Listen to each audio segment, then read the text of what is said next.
Welcome to Files TV. We are back again with the latest gossip nyaya dziri kupisa dziri kutenderera pasocial media.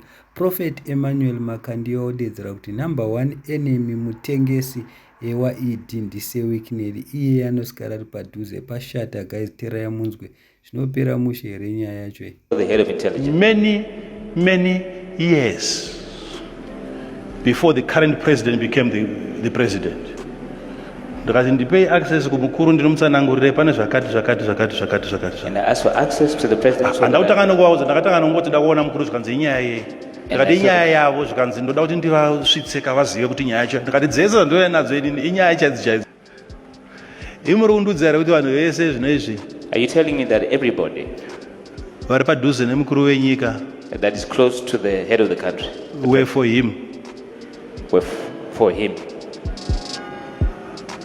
Ndokubvunzaika mushe neshona kuti imi mufunga kwenyu vese right now vakati kwati na president. In your imagination, is everybody who's close to the president? Vangari va president. Was he an ally of the president? Some of them were even bigger enemies to him.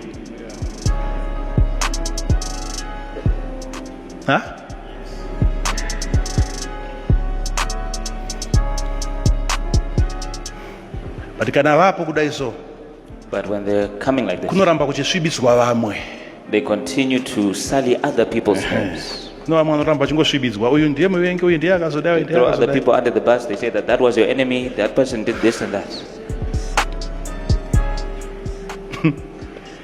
Panotanga revival yedu when we start uniting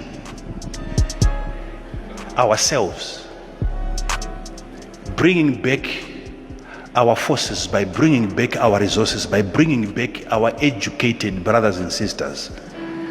Kuti wese a graduate mu Zimbabwe arikutanga atutora visa. Where it seems like everybody who The graduates certificate Zimbabwe, ye education I visa wakufana kuno it looks like a visa. practice zvawadzidza kunze kwenyika. You are forced to practice When we what you start did bringing outside the country. back everyone,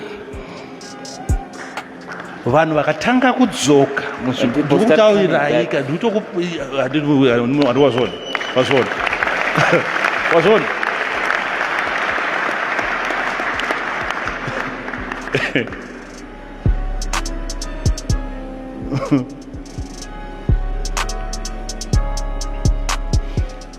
we have people in exile who are not even enemies of this country, who are not.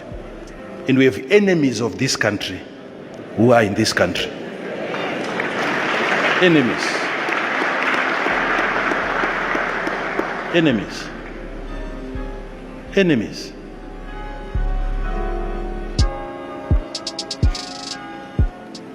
Real enemies who are around.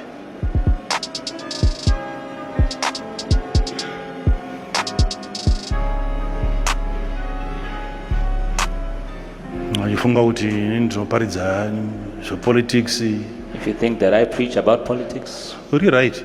you're right. Hapana zvandosiya. I don't know anything. Hapana zvandosiya. I don't know anything. Hapana. Hapana. I won't leave anything out. Because I know once I see something, tikatokuti solution iyi ndiyo. And we say that this Chiro is vanhu the vakatenderana solution. nekoko vakadiya kusvika mangosudzoka ipapo. Until you come When back to the people solution that I start have. to unite,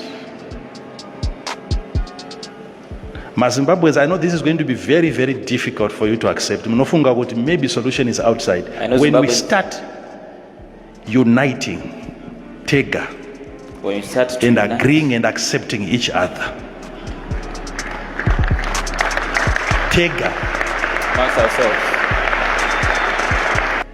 I'm sure mazvinzwira mega zvataurwa naProphet Makandiwa, of which it might be true, because Wicknell ndiye anoswera ari paside paED, ndiye number 1 mutengesi iyeyu. Thank you so much guys. Don't forget to subscribe. It means your lot.